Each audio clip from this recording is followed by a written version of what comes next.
In the last video, I promised you an update on my Audi A3 3.2 VR6. The car still isn't ready because we are waiting on a lot of parts for this car. But this car led me onto a secret project that no one has seen yet, and I need to tell you the story on how this car led me onto a 400 brake horsepower monster that I got for absolutely free. Let me tell you that story, and to do that, we need to go back to October last year.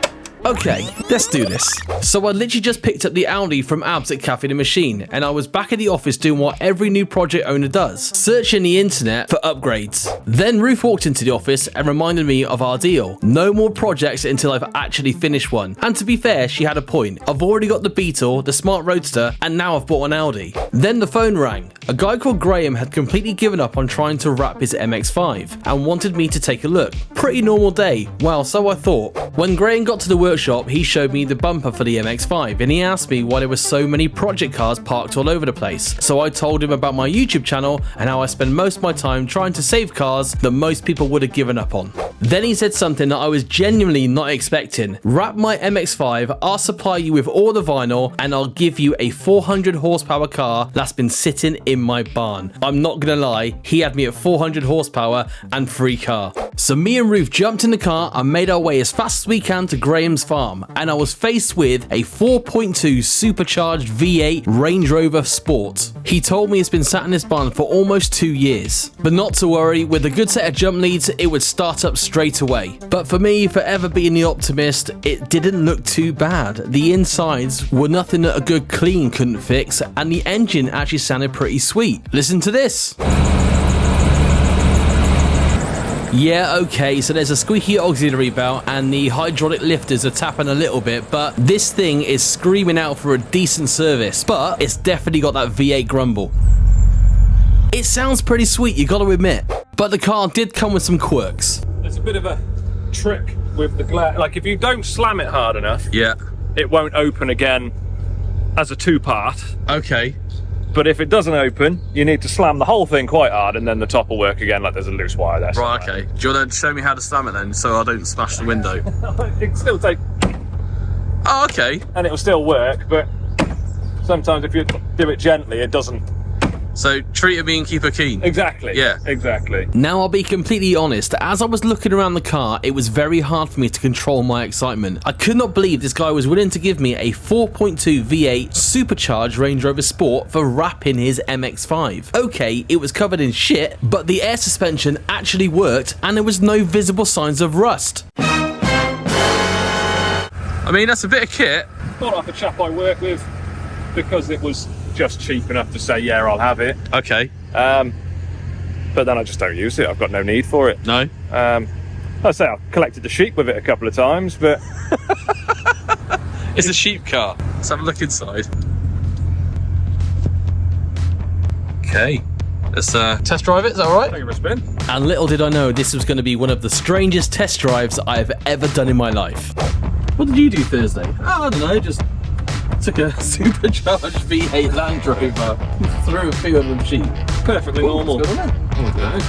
At the end of this field's the river, so don't boot it too hard. No. It's bumpy feet, but the suspension feels okay, weirdly. Yeah. Oh, suspension lowered. I just found something wrong. Can't help it. It's very nice and steady on a big V8. You know, there should be a law against like driving these things slow. Yeah. So after terrorising some sheep and rallying a Range Rover through a field for a test drive, we got the Range Rover back to clear some codes, and it was finally time to talk to my wife to see what she actually thought about the deal. So you said you're pretty much happy. Well, I didn't say that. Yep, this is not going to plan, is it? I'll tell you what then, Graham, let's have a look at the, let's see what you want to do with your MX-5 then. Well, I just want to make it all one colour for a start, because I had to do some welding for the last MOT. It's the first time I've ever welded, I might add. Yeah. And I had to do 3 panels. So, I was quite pleased with that. I mean, to be fair, you've done a pretty good job on the bonnet. Thank you. I mean, that's not too bad. It was also our first ever go, but it's a damn sight easier doing that than it is doing a bumper. I mean, your tuck-in is that your first ever time wrapping? Yeah. So what? I can't believe this. So just repeat what your original offer was. Well, if you want to wrap my car, you can have the Range Rover. How fast do you need it for? Well, I'd like the bumper done so I can get it back on the front. Then once it's sort of back on the front, I can get this thing back out of here. What are we saying, babe? Do I get a say? I want the 205. That's what I want. I want the 205. No, that's not happening. My Is it? retirement plan, that is. Well, how about then you get the bumper back on the car, Yeah. get the front wheels on the car, you bring the car to me, and then I'll wrap your car for that thing out there. Yeah, and I'll put that battery on charge, so hopefully we can clear the faults. Oh no! What have I done? I've done a thing. It's not even been a week. It's literally, yeah, it's been, because Sunday I picked up Your Audi. the Audi Yeah. that no one knows about yet. If I get divorced, it's your fault. I'm just saying. Oh my. Well, it looks like we have a Range Rover Sport on a 55 plate, 121,000 miles, a few sensor issues, but that's because obviously the battery is completely flat and knackered, but he's going to put that back on charge. But the best bit about this, it's supercharged. It's a V8. It's a V8. Oh God. Right. Here we go, back to the unit. So with the deal in place for the Range Rover, I had to create more space within my workshop because I was only set up to work on one vehicle at a time. So the first job was to empty the workshop and get all the workbenches out of the way. Then it's time to break out these handy floor mats from Halfords. They're okay temporarily, but I am looking for a better solution in the future. And finally, a smaller workbench, but now it's time to get the car in the workshop. So here's the game plan. I want to work through this car as fast as I can, but also get the best possible finish on this old MX-5. I really want my 4.2 V8 Range Rover. So let's switch it to time lapse and let's go.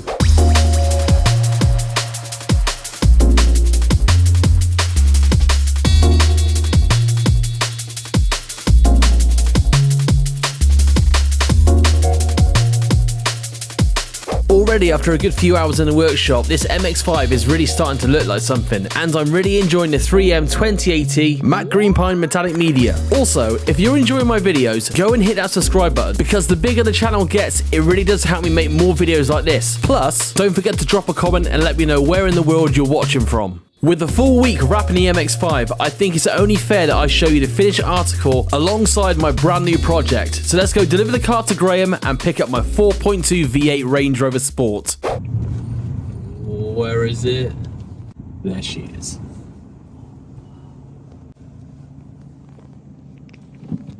There's my Range Rover.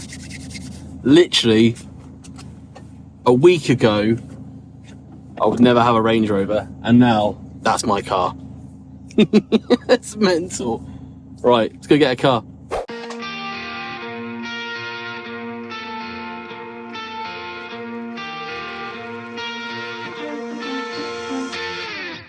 And there she is, 127-year-old Mark II MX-5, fully wrapped and ready in 3M 2080 metallic matte pine green. And I think it looks awesome, but let's see what Graham thinks. Graham, Yes. are you happy with your MX-5? I'm chuffed a bit. Look at that thing. Looks amazing. You would never think that is the same car, would you? 27 years old or whatever it is, and all of a sudden it's looking brand new. Do you know what? It was a bit of a hard one to wrap, but it looks really, really good on the road, and I'm just really happy with how it turned out. So if you're happy with that, then I'm absolutely happy. just after, what, a week? Yeah, And then I get to drive home in this thing. So as we started, there we are. mate, I got you. a Range Rover. Thank you very much. Cheers. And let's get this thing back to the unit, and fingers crossed. I genuinely cannot believe that I swapped a vehicle wrap for a 4.2 V8 Supercharged Range Rover Sport. This has been the wildest ride already within YouTube in under a year. Well, actually just over a year. Just over a year I started YouTube, and it's been absolutely insane. Just want to say thank you so much to everyone that's subscribed, watches these stupid videos, and joins me for whatever this is, because I have a Range Rover and it was free. I only put my time into the... I'm absolutely blown away. It's so nice. It's driving amazing. There's not a single light on the dashboard. I can't believe this. I need to get us back to the unit, and let's see what we've got. before I take it back to the workshop, it's really important I have to get this car clean. It's been sat in a barn for 2 years and it couldn't look any worse. Bear in mind, this car's been used as a sheep taxi and I want to get this thing back on the road. So, the next stop. Yep, we're going straight in for an MOT.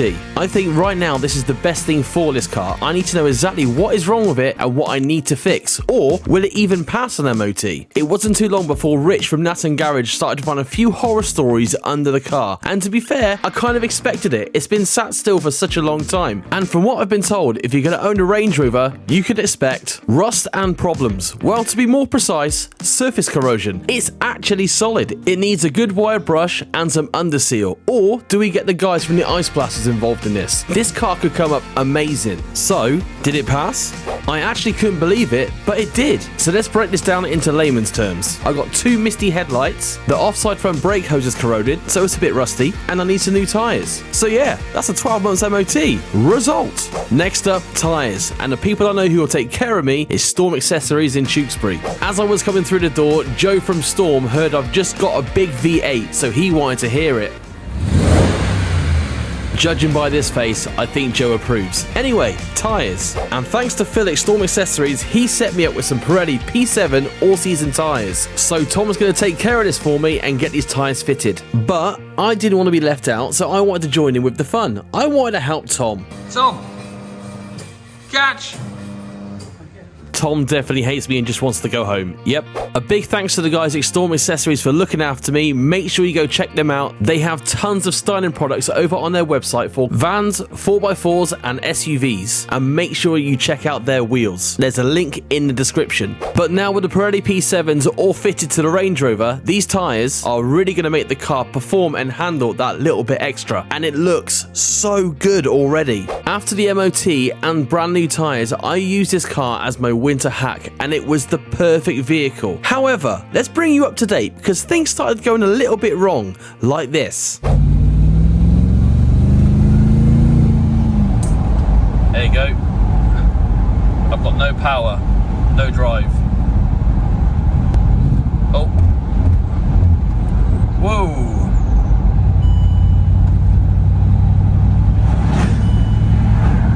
So for some reason the left-hand wheel went and tried to stop me then, but now I'm back to normal power. I can drive, it just doesn't feel that great. And my suspension, even though it says it would drop, my suspension hasn't gone down, which is quite strange because normally when you have suspension issues, these things want to tank out completely and release all air from the actual suspension, but it's still saying we're at standard ride height.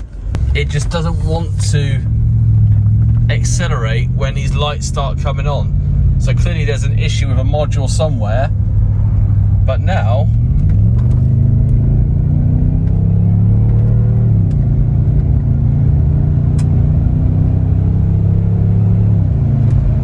I'm all back to normal. Well, minus all the lights on the dash. So, let's take it back to the unit. Let's get Ali at AGP to diagnose the issue and tell me what's wrong with this Range Rover. And it just so happens with a little bit of magic from Ali at AGP, he told me it was a steering position sensor and inconsistent low voltage, so more than likely a battery. So this is the perfect time to tell you about my channel partner Motor Parts Direct. With thousands of products on the shelf ready to grab, it was really easy to get a brand new battery for my Range Rover. And with their click and collect service, the battery was there and ready for me, waiting on the counter at my local store. And with the new FAI battery from Motor Parts Direct, there was one more job and one last gripe I needed to get sorted. So Tom from It's in the Detail attacked my misty headlights. Finally. These headlights have been bugging me since day one, but finally we got round to it. Before and after. What a massive improvement. But after all this work, was the free Range Rover actually worth it, or did I get a lemon? Let's find out.